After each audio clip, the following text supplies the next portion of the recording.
Hey, what's up guys? Everything Samsung Pro here, and today let's go ahead and discuss something entirely new, Samsung's new lineup, which pretty much every single detail has leaked, and in this video I wanted to bring it together, show you what Samsung's up to and what they're going to be announcing next month. So I was at Samsung Unpacked last year. It was really awesome. Got to see the Galaxy S10 series, even switched to this phone for a little while. And the S11 follow-up is almost here, except that's not what it's going to be called. It'll be the S20 series, and we should be seeing it here in just a little over a month. I'm really excited for it, namely because a lot of this tech is going to make its way over to the iPhone series within the next 1 to 3 years, namely the 120 Hz display, amongst other technologies. And it's very exciting to see what the competition is doing. This isn't my first time doing these kind of videos, so for all the people saying Samsung Pro, once in a while it's okay. Let's see what Samsung's up to. And I'd like to name the AirPods Pro winners, but the generator is still running so many entries. I'll have that on Phone Rebel Instagram in a story later tonight or tomorrow. Okay, and as you probably have seen, the full Galaxy S11 lineup has leaked, and I gotta switch over to S20. It's gonna be a hard one, by On Leaks. So this was late in November. The entire lineup has leaked, although the camera orientation at first was wrong. So what you're seeing in some of these renders is based on that initial leak, but in the others, it's more accurate in the actual camera orientation. We'll talk about that in a second.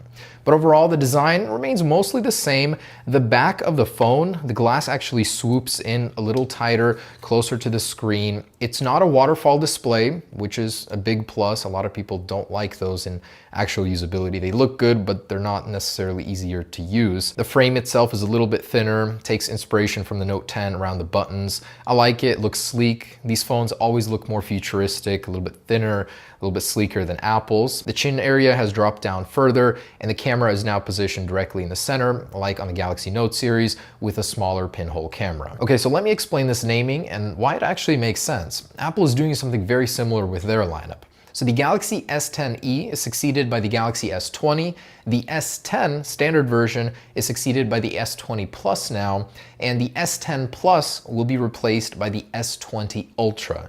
And that's the flagship model, the largest of the bunch. Screen sizes will be 6.2, 6.5, and 6.7 inches on that Ultra. And there will be several differentiating features here, something Apple's doing also. So what they're doing is they're putting all of their best features into the biggest phone, and same thing here with the S20 Ultra. And there will be 5G versions of the S20 and S20 Plus. The S20 Ultra will be standard in 5G. So there will be technically 5 phones. And Apple is doing something very similar with their 2020 lineup, where there will be a non-5G and a 5G version, further adding to the complexity of the lineup, and they're supposed to have 5 or 6 phones in 2020. So you can see that these companies are switching over to a more diverse lineup, the one where you can get the feature you want or not, and the price tag will probably reflect that. Now going further, I'll be bouncing back from reports by Ice Universe and Max Weinbach, but essentially the Galaxy S20 series all will have a 20:9 aspect ratio display, so they're growing in length. They'll look a little bit sleeker, and it's definitely something that I've always appreciated about the Galaxy series is they feel very, very futuristic. I love the aspect ratio on these guys. And via this screen protector leak, we can see those aspect ratios, the screen sizes right next to each other, and actually a good look at the earpiece cutout and how long it'll be. So considerably longer than before. I'm guessing we might have a speaker in there this time around. Now at this point, a 120 Hz organic LED display is all but confirmed for the Galaxy S20 lineup, as the Exynos 990 and the Snapdragon 865 all have room in the processor to actually run a display like this. Not to mention Samsung is making them now, and it was leaked in the One UI 2.0, so it's pretty much happening. And that's a good thing because Apple will follow suit very quickly for the 2020 iPhone. And Max Weinbach says that the Galaxy S20 Ultra, the flagship, will only ship with the Snapdragon 865. If you want the Exynos 990, you'll have to go smaller on the S20 or S20 Plus. And of course, depending on which region you are, you'll either get the Snapdragon or the Exynos processor as usual. And with the Snapdragon 865, you can expect about a 20% increase in CPU and GPU performance over the Snapdragon 855 in the S10. As for RAM, you can expect 8 GB minimum, 12 GB likely on all the models, and there will be one version of the S20 Ultra with a terabyte storage and with 16 GB of RAM.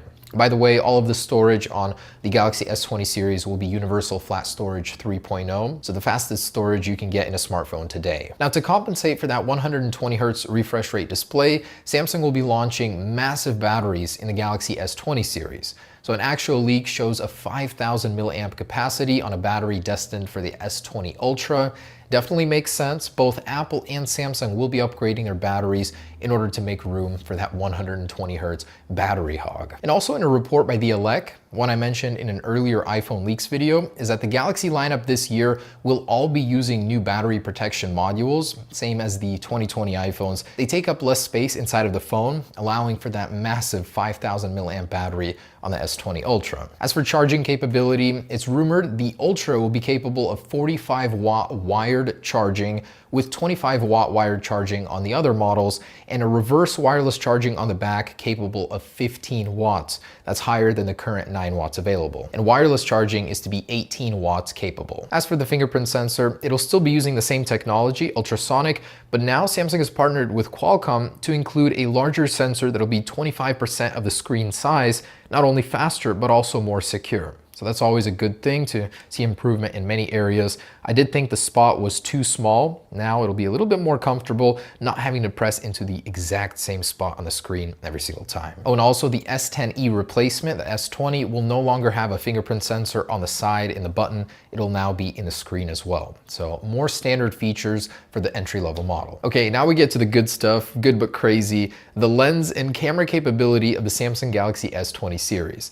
It looks like Samsung really wants to show its prowess, and with their new 108 megapixel sensor, they're absolutely going to blow the iPhone out of the water, but also with their crazy looking lens. I did not think anyone could top Apple, but Samsung really has. That lens it's huge. So at first it looked a bit messy, then later on we found out the true orientation of that lens, and it does look a little bit cleaner, but it's huge. It's this platter on the back of your phone. Then again, what does it matter? You're not gonna be looking at it that much. You're using it to take pictures. Yeah, it may not look the best, most aesthetically pleasing, but it'll take some amazing pictures. So the Ultra is rumored to have a 108 megapixel sensor, which Samsung currently produces, as well as periscope zoom with 48 megapixels on that sensor. And that's capable of 5 times zoom. Samsung actually showed off this module a while ago. It's awesome, 5mm thin, and it'll be capable of some amazing far shot photos as it's optically stabilized. Now, also shown in that leaked code by Max Weinbach, you'll be able to record 8K video at 30 frames per second. Now, I highly doubt even 5% of my viewers have an 8K capable display, but 8K is already being thrown around everywhere, marketing terms. I guess it's good to future-proof your video that you record today and be able to watch it back perfectly a few years from now when you have everything upgraded to 8K, but still, that's awesome. And theoretically, with that new sensor, you'll be able to record 120 frames per second at 4K.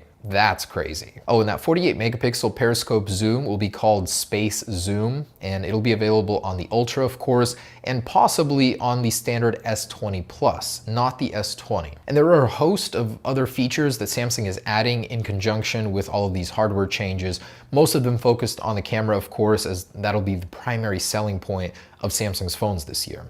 Number one is a Pro video mode. So Samsung is giving you back manual control of certain settings in video mode on the S20 series, such as shutter speed, exposure, color tone, and ISO. And a new feature, Director's View, will allow you to record on several lenses at the same time, and then in post easily switch between them amongst a host of other features. And actually, if you want to get into detail on all of those, I'll leave the links to Max's write-up down below. And there will be custom filters using a photo. So your camera app will be able to analyze a photo that you may like, you've seen somewhere, and it'll get certain values from it, such as hue and saturation, and that way when you take a picture, yours will look somewhat like the one that you specified to the camera. That's actually pretty neat. And there will be a single take photo mode where throughout 15 seconds, your phone will record video and take photos simultaneously of some big event that's happening, and then it'll split everything up for you. Apparently that's one of the big ones he found. And Samsung is adding battery health to the Galaxy S20 series. So something we had in the iPhone for a couple iOS versions already.